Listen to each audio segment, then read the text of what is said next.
this will be more of a video log than a video per se. I'm going to talk about my feelings on the various healers, primarily Shaman and Clerics, the state of play between them in terms of what they bring to a group. Then I'm going to start going into some of the AAs, the healing lines, and if I have time, I'll get into nukes and DPS, though that may have to be a subsequent video, as I'm going to try and limit this in the range of 15 to 30 minutes, and I'll just cover what I can cover in that time. So I chose the Restless Assault mission to kind of see the differences between the Shaman and the Cleric. This is not a fair comparison in any sense. One, my Shaman is raid gear. He's my main, so I'm pretty good at playing a Shaman. At least I like to think I am. I've played a Cleric for a long time, and I have been running missions, and I've put about 3,000 AAs on my Cleric recently. And I think I have a much better handle on their AAs, how they heal, some of the tips, some of the tricks. So I'm better than I was at a Cleric now. But I still think that probably Shaman is where I have the edge. And again, my Shaman is still pretty well raid geared. And the Cleric is group geared. His gear is getting better, but it's still all group gear. It's a mix of, I think I've replaced the last of the TOV. And so it's a mix of COV Tier 1 and then the trade skill Ord group gear for COV. We ran these missions just as hard as I could. So there was just pulling mobs, single, sometimes doubles, but sometimes up to 8 mobs in camp. No mezzing. When I was running through the Cleric, we didn't do any slowing. But I feel like that's part of what makes a Shaman, is they have AE slows. I don't think there's any disadvantage to a Shaman slowing mobs. It's another form of, in effect, healing. Runes are a form of healing. Slowing is a form of healing. If you can stop them from taking damage, that's healing. And so we were doing that. We were pulling. We didn't mez anything. And the upshot is that my Shaman kept everybody alive except the mage died once. And because my Shaman has the res stick, in combat res, mage is up and going as quickly as can be rebuffed and summon the pet and all that good stuff. In the case of the Cleric, it was the wizard who died. And quick in combat res. Only difference in this case, my Cleric could give the wizard 60,000 mana points so that he is instantly back in the game. At the end of these runs, the group with the Shaman was killing the mobs just under 16 seconds per mob. And the Shaman did about 105,000 DPS while also healing. The Cleric did about 57,000 DPS. These are all undead mobs. And the mobs were killed in just under 17 seconds. So I think the difference to a certain extent is like the Shaman Epic and some of the ADPS it brings to the table. But in terms of total group DPS, when the Shaman was in the group versus when the Cleric was in the group, the Shaman's group did about 7.5% more DPS over the entire course of the mission. Now with the Cleric, there were quite a few mobs that I didn't do any damage to the mobs. And I was focused more on the healing aspect. And I think that may be something I can fix. but I'm never going to be able to catch up with the Shaman. And in the Shaman, maybe I didn't play him as hard as I could. Maybe, I didn't really specialize. When these mobs are dying so fast, a lot of the Shaman's normal DPS is going to come from dots. And when mobs are dying in under 16 seconds, those dots are barely getting a chance to bite in. You don't have a lot of time to throw down a whole bunch of dots, so you have to switch your play style. So this mission definitely favored the Cleric. If this was say a Temple of Vishan run where you're pulling yellow mobs and they have a lot more hit points, so it takes longer to kill them, I think the Shaman starts pulling away because of the dots, and you're going to be doing more damage. And the fact that if they're live mobs, the Cleric is not going to get a lot of the extra benefits, the turn undead AA, which is a great thing. The fact that a lot of their nukes do extra damage against undead, you lose that. So this was definitely not meant to be a fair comparison. It was just meant to actually put the Cleric in the best light I could possibly do. And right now, it looks like a Shaman and a Cleric, and probably a Druid, but I don't run a Druid, so I can't tell you for sure, can handle absolutely any healing situation in the group game in EverQuest. Whether you're mezzing or not, however many mobs you're pulling, I just don't see a situation where any healing class, and again, I can't speak to the Druid, but for Shaman and Cleric, is going to be out and out the top dog. Now, when the new expansion comes out and you're killing, the mobs are much tougher, it may well be that the Cleric's superior single target heals is going to pull away, and for a while the Cleric will be unnecessary, or at least the top healer, again, in group content. But as soon as we gear up, as soon as we hit 120, as soon as we get our AAs, our new spells, I think it's going to come back down to where it's in between. So if I was trying to be fair to the classes, I would look for something that would give the Cleric a little more oomph for the group. For instance, make an AE version of the reverse damage shield.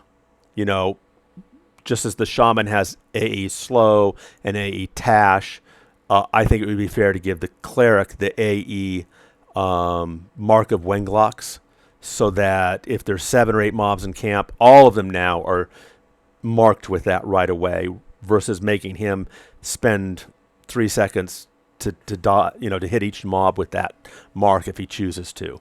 There are other ways, but somehow to sort of bring that closer to where some more ADPS, for instance, for the Cleric. But that's just my thoughts. Anyways, that's a look at Shaman versus Cleric. Now let's get into more specific on the Cleric.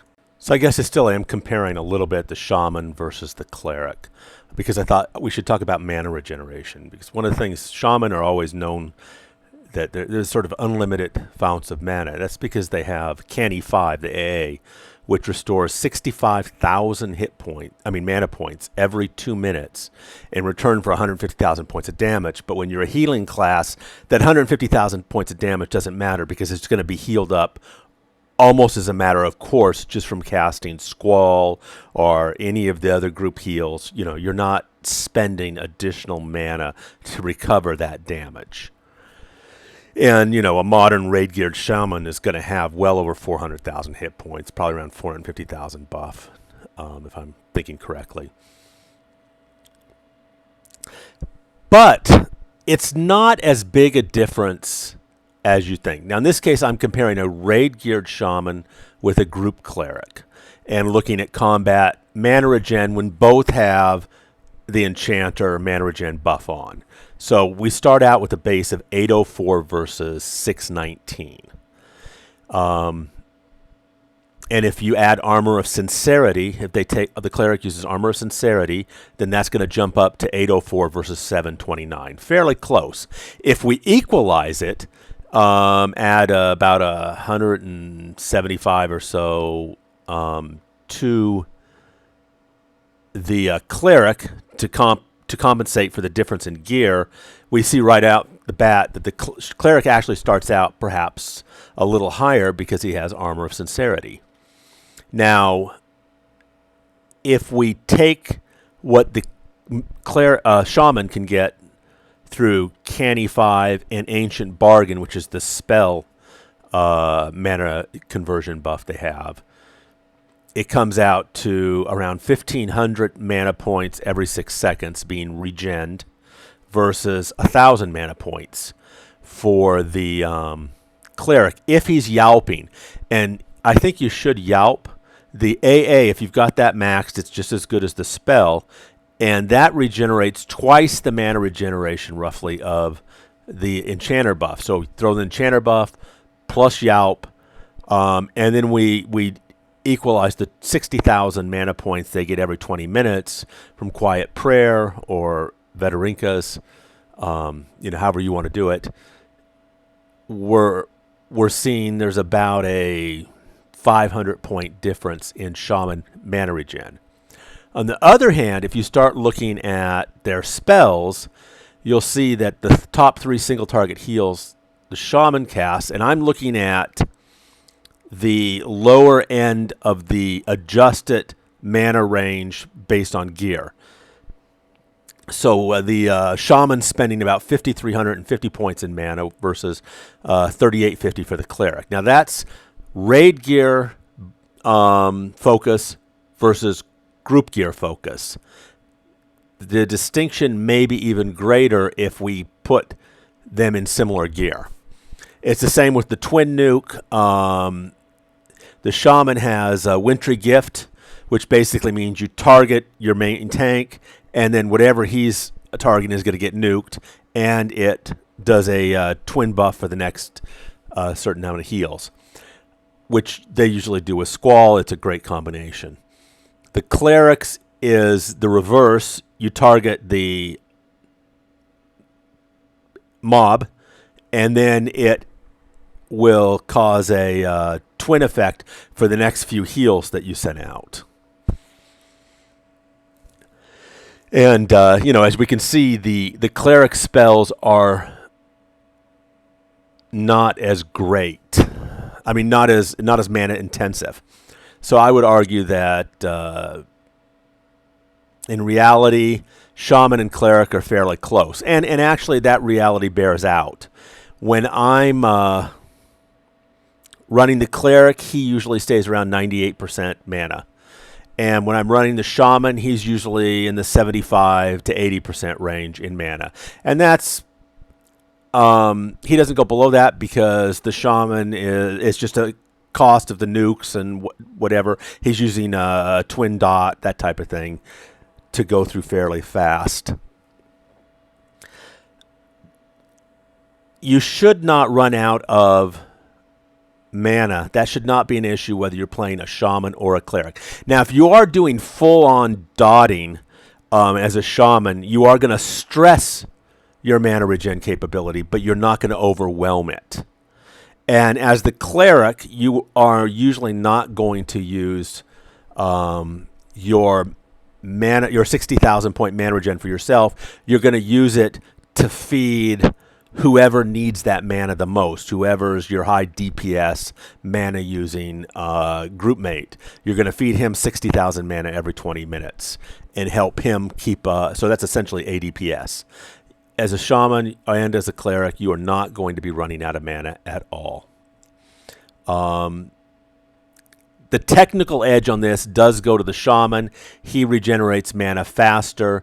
But you could argue that the Cleric, because of the lower cost of his spells, effectively has more mana. The difference is, if both the Shaman and the Cleric die and they're rezzed, the Shaman will be back in action quicker, and that's why I'm giving the edge to the Shaman on this one. So there's a lot of information contained in this chart, and a lot of times I will talk about one thing that's relevant to the information in the chart, but I'm not necessarily going to read you all the information in the chart because you can read yourself. In this particular instance, though, I'm probably going to cover everything in the chart orally, because it's a complex chart and I kind of want to explain what's going on. This is information gained through running multiple missions over and over again while I was grinding experience and trying different spell lineups, different nuke lineups, etc. So this is based on my personal cleric with the gear he has and with the AAs he has had and was gaining as he went. So it's not necessarily going to track your experience. And it's essentially going from the spells that were most effective in actual heals down. So the most effective actual heal spell I had is Sincere Remedy. That doesn't surprise me because that is the first heal I cast every time. It is a half-second quick heal, and it averages, for my cleric, 100,000 hit points per cast. So if I've got a tank who's got between 400,000 and 500,000 hit points, I'm probably going to try and cast that at around somewhere between the 85 and 90% level, because that's going to probably top him off. The next is Sincere Elixir. That's my heal over time. I know a lot of clerics don't use it, but I do use it. I like it because it's very effective. It lasts a minute and a half with my AAs, etc. And I'm averaging 21,000 hit points per tick. So that's really good at topping off a group who is getting some area of effect spells or occasional hits, that type of thing. It also is 21,000 hit points that's going to the main tank to help so that I can be doing other things. Merciful Remedy is my third most effective heal. That averages 81,000 a cast. That's my 110 remedy. Now, I think most clerics are going to agree that you want to mem Sincere Remedy and Merciful Remedy.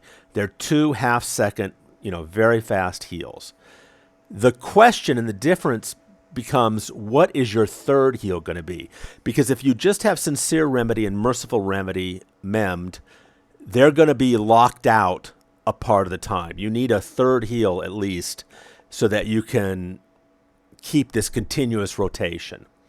The possible options is Dire Renewal and Light. Most clerics look down on Light, and you're not going to choose Light as your first choice. It's a slow casting heal. It's a big heal. The problem is most people overheal, so a big heal doesn't really help you much, but slow hurts you. They tend to opt for Light when you can't use cures, because Dire Renewal has a cure component.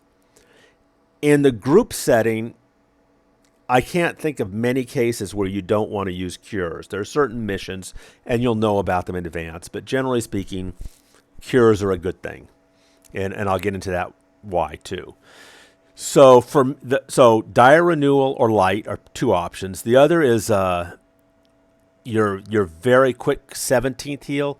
The problem with that heal is it only works if the target is at 45%. If you cast it and the target is above 45%, it's going to fail. Nobody likes a spell that's going to fail. So what you tend to do is you set up a hotkey, and you will have Light as an option. 17th as an option. Cast whatever your 17th slot is, and then cast Sincere Remedy, and then cast Merciful Remedy, with the idea that it'll hit 17th, it'll fail, and default to your remedies. That does work. If you're going to use that option, I have a suggestion. It's different than what you'll see on some of the other videos and stuff. I find that if you have 17th as your first choice, your cast rate is going to drop. So it's going to be harming you even though you don't know about it. I would suggest Sincere Remedy as your first choice, Merciful Remedy is your third, and then put 17th. So if Sincere and Merciful are locked out, it'll drop down to 17th, and if you're at 45%, it'll cast. And if it doesn't cast, you can go to something else. I don't use 17th myself. I've tried it. What I found out is that over the course of many missions, I might cast it once when it's effective. It's too limited. It's too particular and persnickety, so I don't use 17th. But that is a possible third choice. Another option would be you have your 2 remedies, and then you might have your interventions. You might do those first. Those are heal nukes, as opposed to your contraventions, which are nuke heals. You're going to have to figure out what your third spell is. Another possibility, of course, is Promised could be an option. Promised is actually, it used to be looked down on because it's a delayed heal, and a delayed heal sometimes means it's not a heal at all because the target is dead. But now you have an AA called Promised Interposition, and basically if you get hit over 15,000 points, and with modern content, that happens all the time, it's not an issue, then it's going to be a 50,000 point heal. And that 50,000 point heal is going to average about 106,000. And then Promise Redemption Trigger, that's when you actually goes the full 18 seconds, and that's going to average about 118,000. So essentially, Promised is either a delayed heal or a heal when you need it. So it's actually a very good spell to be using if you've got the right AAs done. Composite Blessing is another option. That's a fairly quick heal. It's averages about 30. It has 2 components, okay? And the one component is a group heal, which averages about 32,000. So when you cast Composite Blessing, it's going to do Composite Lifespring Blessing on your entire group. So it heals everybody up about 32,000. And it's also going to do... sorry, I apologize. But it's going to do 175,000 heal on your tank. So you can see Composite Blessing is a great one. I do have that memmed. I use it. I don't tend to use it as my third heal. I tend to use it... A lot of people cast it fairly quick because it gives you additional hit points too. But that's for a limited period of time.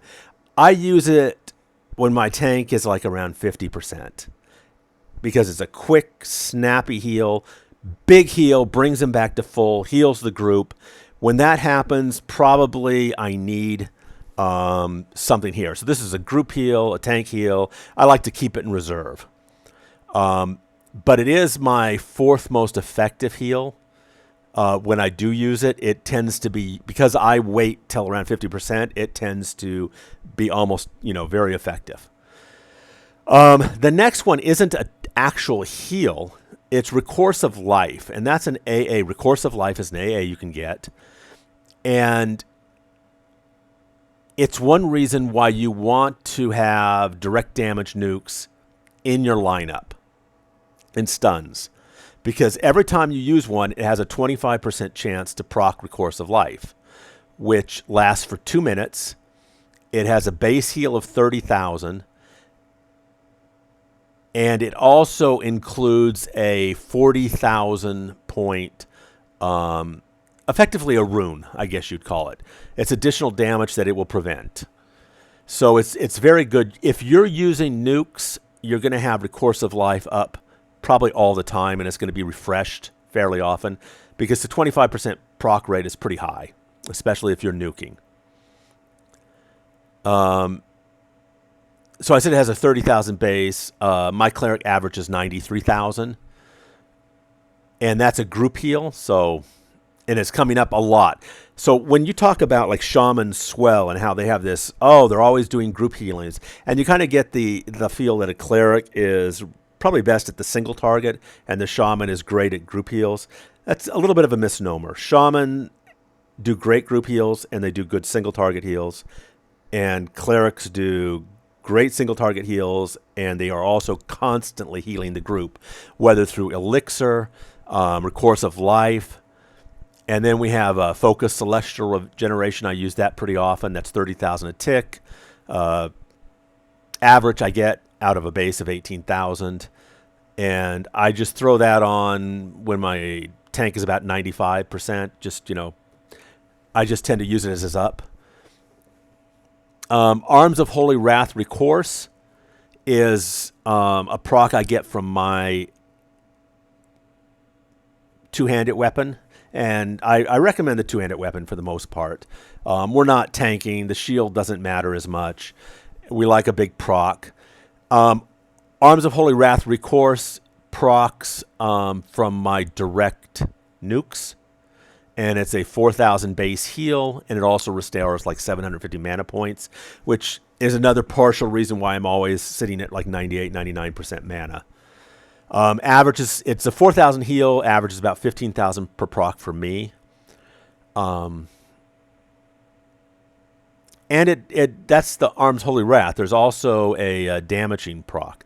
But anyways, let's go to Tanari's Grace. That's another AA. And that procs off of direct heals, 17% chance. And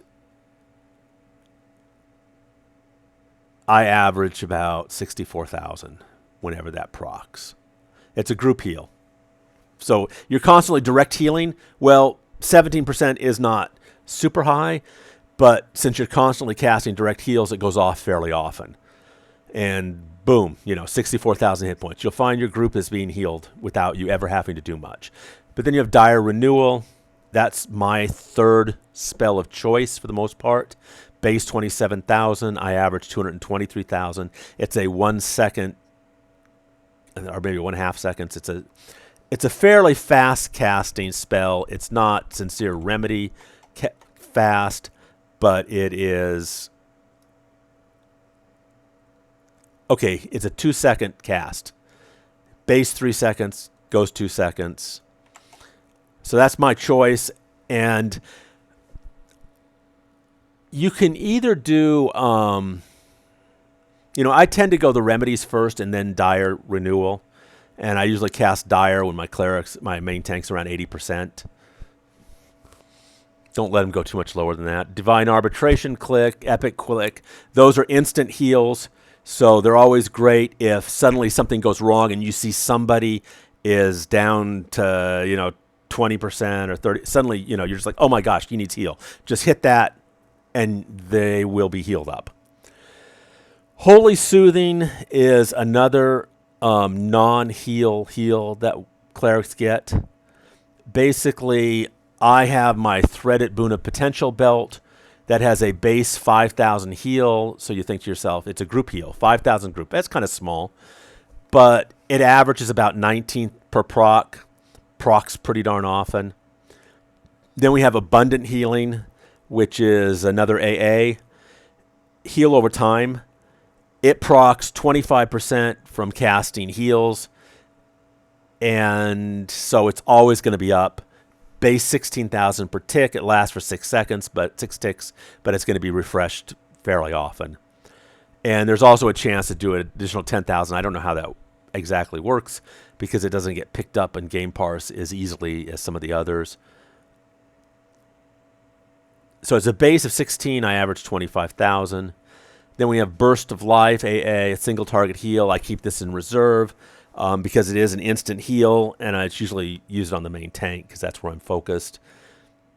It's about 80,000. So it's the equivalent of Remedy. If your remedies are down, if you just need a real quick heal, this is a good one to use. Spiritual Remedy. Okay, I played around for Spiritual Remedy for a while. If you choose, I talked about your options. Sincere and Merciful Remedy are often the two choices almost all clerics will go with. Then it's a question of what do you want for your third heal so that you never have them down. Well, if you choose as your third heal your 105 Remedy, you will always have a remedy up. And the reason I don't use it is it only averages, for me, about 50,000, 53,000 hit points, which is good, but that's about 10%, or 12% of a beefy tank's total hit points. And also, if that's the average, what if you get a low number on that when you need it? So I've used Spiritual Remedy. I've never really had a problem with it. It does do the job. I just wasn't completely comfortable with it. There's another reason, though, I chose to go with Dire Renewal as my third choice. And I'll discuss that in a moment. So then you have to figure out, what is your group heal? I go with Word of Greater Replenishment for 2 reasons. And one of those reasons is the same reason I go with Dire Renewal and I don't go with Spiritual Remedy. Okay. It has a cure component. Dire Renewal has a cure component. I choose, as my elixir, I go with Sincere Acquittal over the alternative because it has a cure component. And the cure component has a chance, every time I use it, of proccing a single target heal of 18,000 points. It's going to average about 64,000. So every time I cast Dire Renewal, every time I cast Word of Greater Replenishment, every time I cast Sincere Acquittal, there's a chance it's going to proc an additional heal. Whereas if I don't have the cure component, then Sanctified Blessing, which is the A that does that, will not trigger. A group heal that a lot of clerics use is Syllable of Word. Let me actually look to make sure I'm...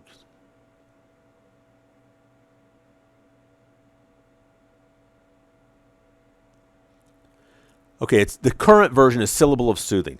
And the reason you would choose that is because you've spent currently 1,200 AAs, soon to be more, to get your clerical synergy. And this triggers your synergy. For a shaman, what triggers their synergy is the cast of their heal over time, which is Spectre of Renewal. In the group game, you're going to cast Spectre of Renewal or Sincere Acquittal more often than you're going to cast your group heal, most likely. That may be different. But I find that I would prefer have had my Sincere Acquittal because every 90 seconds I would refresh that and have a chance of proccing this synergy. I don't use the group heals too much because I've just established I have so many AAs and so many other ways of healing the group that I rarely need the true group heal. And if I need to heal an individual in the group and it's not the group itself that's taking damage, I want something quick like a remedy. I want to target the person. Because the group heal takes 2 seconds to cast. 2 seconds, if it's a tank, may not be a problem because they go down slower. But if they're hitting a wizard, 2 seconds can be a very long time to wait for a heal to land. You want a half-second heal or an instant heal, so you might go Divine Arbitration, etc. And also, the synergy that a cleric has is when another healer heals or other heals are going to be extra heals. You don't need that as a cleric. You don't need that as a shaman.